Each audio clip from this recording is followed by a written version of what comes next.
There are creatures in folklore that serve as warnings, beasts meant to scare us into behaving or staying safe. But then there are legends like El Ahuizote, creatures that exist to remind us of the horror that can live in the shadows. Tonight, I'll tell you about one such encounter by the river, where the line between myth and reality vanished forever. The legend of El Ahuizote is well known in rural Mexico. The water demon is said to haunt rivers, lakes, and wells, luring people to their deaths with the sound of a crying baby. It has glowing red eyes, sharp claws, and an unquenchable thirst for flesh. Its victims are often found drowned, their bodies mangled and clawed to pieces. This story comes from a man named Mateo, a fisherman from a quiet village in Veracruz. Mateo loved the river. It was his livelihood, his sanctuary. But one fateful night, he learned the hard way that not all cries for help are meant to be answered. It was late, too late to be out on the water, but Mateo had stayed to repair his fishing net after a long, long day. The moon was full, casting an eerie silver glow on the rippling water. As he packed up his tools, he heard it. A cry, faint but unmistakable. A baby. Mateo froze, his instincts screaming at him to leave, but the cries grew louder, more desperate, echoing across the riverbank. Against his better judgment, he grabbed his lantern and followed the sound. With each step, the cries grew sharper, almost too sharp, like nails scraping glass. They came from a spot near the river's edge, where the reeds swayed unnaturally in the still air. Mateo's lantern flickered as he approached.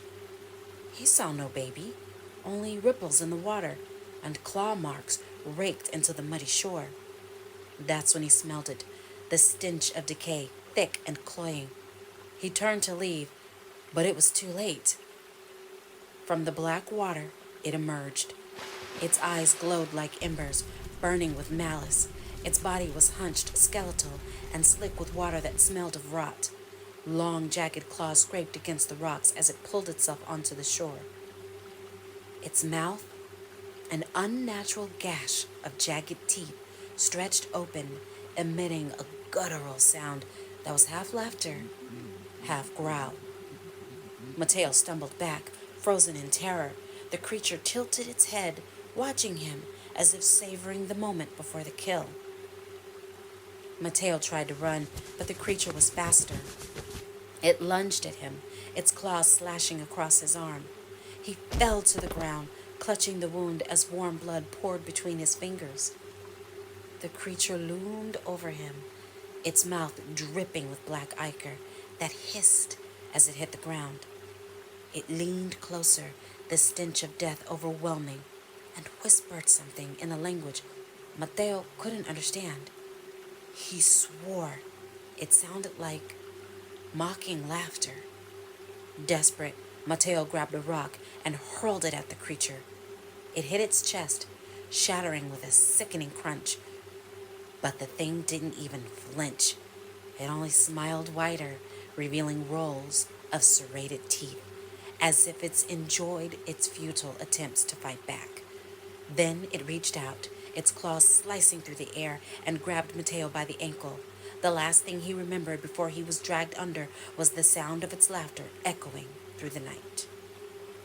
The villagers found Mateo's boat the next morning, but there was no sign of him. Days later, his body washed up downstream, bloated and mangled. Deep claw marks ran across his chest, and his eyes were gone. To this day, the villagers say the river is cursed. They warn anyone who will listen. If you hear crying near the water at night, don't go looking. Don't try to help, because it's not a baby. It's El Ahuizote, and it's waiting for its next victim. So tell me, what would you do if you heard those cries? Would you risk it, or would you run? Let me know in the comments. If you love terrifying stories like this, don't forget to like, subscribe, and hit the notification bell. And remember, some legends are warnings for a reason.